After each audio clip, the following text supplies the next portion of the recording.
सरकार जब सत्ता में आई थी तो ये 50 पैसे जब सिलेंडर भरता था तो ये रोड पे आकर के चूड़ियाँ लेके प्रदर्शन करते थे। लेकिन एक साल में 8 बार पेट्रोल के दाम बढ़ गए। सिलेंडर 1000 रुपये को क्रॉस करने वाला है, लेकिन सरकार अभी सो रही है।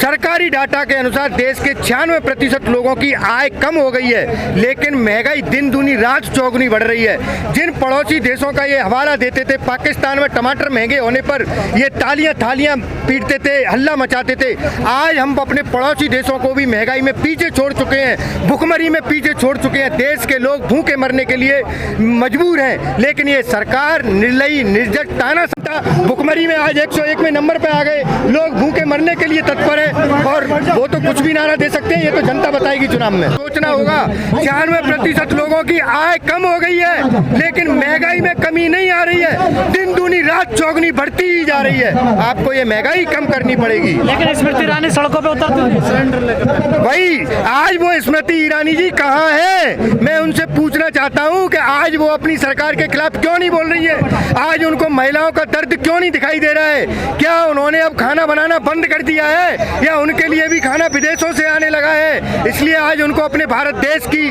महंगाई नजर नहीं आ रही है। इस देश के बहन बेटियां माओ की जो किचन में काम करती हैं, उनकी जो परेशानी है वो उनको आज नजर नहीं आ रही है। स्मृति ईरानी जी सड़क पे उतरिए, इस देश की माताओं महिलाओं की आवाज बनिए, अपनी सरकार के खिलाफ आवाज उठाइए, क्योंकि आज देश की जनता, हमारी माँ बहनें बहुत परेशान है। महंगाई रात दिन बढ़ती जा रही है। ये महंगाई डायन खाई जा रही है। जो आपके लिए पहले डायन हुआ करती थी, आज वो आपकी सहेली हो गई है। स्मृति ईरानी जी थोड़ी आसान मिल जाता है सिलेंडर वगैरह, इतना लाइन नहीं लगती है। देखिए आसान मिल जाता है तो इसके लिए जब इतनी रेट बढ़ा दिए गए हैं, जो उज्ज्वला योजना की अगर आप बात करो तो 80% लोग उस सिलेंडर को नहीं भरा रहे हैं।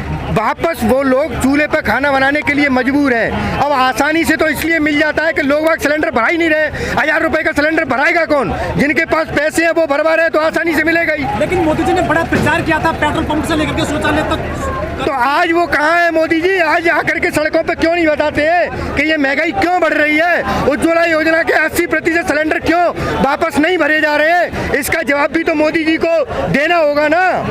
लेकिन महंगाई का मुद्दा मीडिया भी नहीं उठाता। नहीं, अब ये मीडिया में युवा कांग्रेस और कांग्रेस पार्टी लगातार इस मुद्दे को उठा रही है और हम जब तक सड़क से लेकर संसद तक प्रदर्शन करते रहेंगे, हमारे नेता संसद में और हम लोग सड़क पे प्रदर्शन करते रहेंगे जब तक महंगाई को नियंत्रित नहीं किया जाएगा। क्या सरकार का कंट्रोल में नहीं है क्या महंगाई? यही तो मैंने अभी आपको बताया कि जब महंगाई बढ़ती है तो बोलते हैं कि हमारे हाथ में नहीं है, लेकिन अगर ये 5 रुपए 7 रुपए कम कर देते हैं तो बोलते हैं कि मोदी जी ने कम किया है। क्यों नहीं कम कर सकते? जब सरकार के कंट्रोल में नहीं है तो पहले आप सड़कों पे आकर के क्यों नंगा नाच करते थे?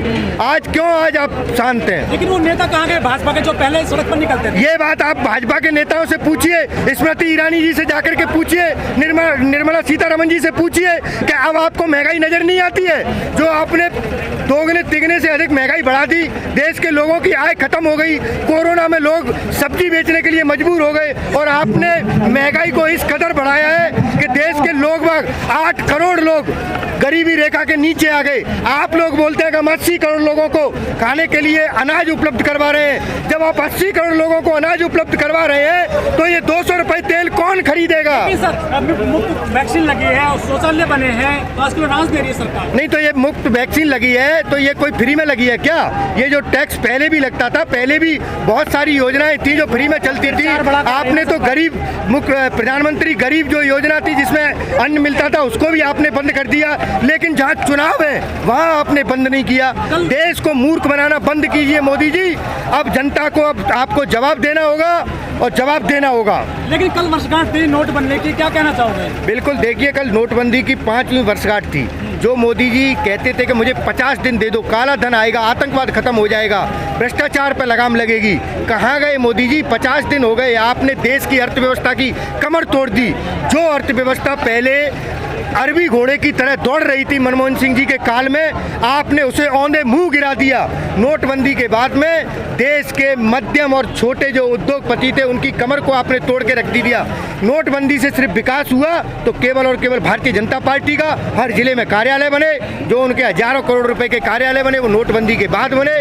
रिलायंस जियो में जो उद्योगपतियों के लिए जो काम किया उससे उनको फायदा हुआ, बाकी पूरे देश की जनता को आपने गरीबी रेखा के नीचे लाकर खड़ा कर दिया। जो आम आदमी है वो अपनी जितनी भी सेविंग्स करता है वो किसके लिए करता है, ताकि घर में 2 रोटी मिल पाए, चावल खा पाए। चावल और रोटी बनाने के लिए अगर गैस का समाधान ही उनके पास नहीं होगा, उसके पैसे इतने बढ़ जाएंगे तो फिर क्या। वाकई में सरकार के पास समाधान नहीं है महंगाई का। नहीं, सरकार के पास चीज़ें तो बहुत है कुछ करने की, लेकिन सरकार की जो पॉलिसी इम्प्लीमेंटेशन है वो ढंग से हो नहीं पा रही है। इस टाइम पे क्या हो रहा है कि बेसिकली जो सरकार चला रहे हैं, जो टॉप पे लीडर्स बैठे हैं, वो दिमाग अपना ढंग से नहीं लगा पा रहे हैं और अपनी पॉलिसी फ्रेमिंग ढंग से नहीं कर पा रहे हैं। नहीं, दिमाग लगा रहे होते तो फिर आज 900 टच नहीं कर रहा होता ना। वो लोग सोचते फिर आम आदमी के लिए। उन्होंने नोटबंदी करी देश में। नोटबंदी तो फेलियर है सर, बहुत बड़ा फेलियर है। नोटबंदी की तो बात मत कीजिए। आप आरबीआई गवर्नर रघुराम राजन से पूछ लीजिए, आप टॉप पॉलिसी नोटर से पूछ लीजिए, सब लोग यही कहेंगे कि नोटबंदी एक फेलियर था।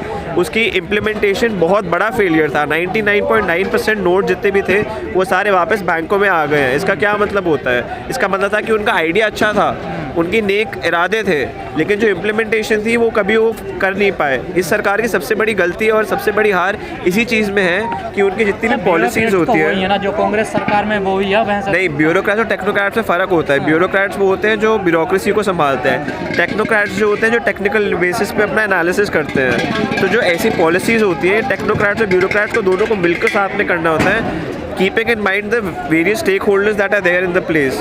अगर वो स्टेक होल्डर मैपिंग नहीं होगी और स्वॉट एनालिसिस नहीं होगी, तब तक हमारा एक जो पॉलिसी फ्रेमवर्क है वो ढंग से नहीं बन पाएगा। सर, जो बीजेपी के मिनिस्टर वो कहते हैं कि महंगाई के लिए नेहरू जिम्मेदार हैं 70 साल बाद भी। देखिए, ये तो कहने की बातें हैं कि नेहरू जी ने ये किया, नेहरू जी ने वो किया। हमारे हिसाब से तो देखिए, जो पॉलिसी इस टाइम पे जो इस सरकार कर रही है, हम तो उसी को देखेंगे। हम नहीं देखेंगे कि 70 साल पहले क्या था, 50 साल पहले क्या था, 40 साल पहले क्या था। इतिहास के पन्ने जब आप देखेंगे तो इतिहास के पन्नों में क्या होता है कि एक सरकार ने अच्छा काम किया होगा, एक सरकार ने बुरा काम किया होगा। इसका मतलब ये नहीं है कि जो प्रेजेंट सरकार है वो अच्छी है या गलत है। इसका मतलब ये कि इतिहास में उस टाइम पहले, जब 40 साल पहले, 50 साल पहले जो चीज़ हुई थी वो उस टाइम पे गलत थी। लेकिन सर, सरकार भी जानती है कि महंगाई बढ़ रही है, जनता परेशान है। जैसे अभी उन्होंने पेट्रोल डीजल पर रेट कम करे, हाँ। तो सरकार को तो पता हमें नुकसान होगा इससे। देखिए, बात नुकसान या मुनाफे की नहीं है, बात ये है कि इस टाइम पे जो आम आदमी है उसको कितनी चोट पहुंच रही है, उसका दिल कितना दुख रहा है। तो जब आम आदमी का दिल दुखता है, सरकार का काम क्या होता है? समाज की सेवा करना। अगर सरकार समाज की सेवा ही नहीं कर पा रही तो मुनाफा और नुकसान तो बहुत दूर की बात है। पर मंदिर बन रहा है ना, हिंदू मुस्लिम हो रहा है ना देश में, हिंदू मुस्लिम, ये जब तक धर्म है इस देश में तब तक हमारा देश बढ़ता रहेगा। 33 मिलियन बोले तो 330 करोड़ भगवान है इस देश में। 330 करोड़ भगवान, आप किस किस को फॉलो करेंगे? कौन हिंदू, कौन मुस्लिम, कौन क्रिश्चियन, कौन सिख, कौन ईसाई?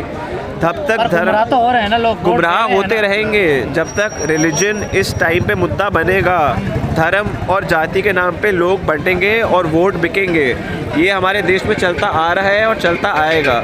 इसका कोई समाधान नहीं है। विकास की उम्मीद कैसे की जाए? विकास की उम्मीद ये है कि आप एजुकेशन दीजिए, आप लोगों को एजुकेट कीजिए, लोगों को समझदार बनाइए, इस चीज़ से वाकिफ़ कीजिए कि ऐसी चीज़ों से नहीं फ़र्क पड़ता है तो एजुकेशन जैसी चीज़ों से फ़र्क पड़ता है तो पढ़ाई लिखाई जैसी चीज़ों से फ़र्क पड़ता है। आप देश के लिए कुछ करना चाहते हैं तो पहले पढ़िए, एक अच्छा नागरिक बनिए देश का।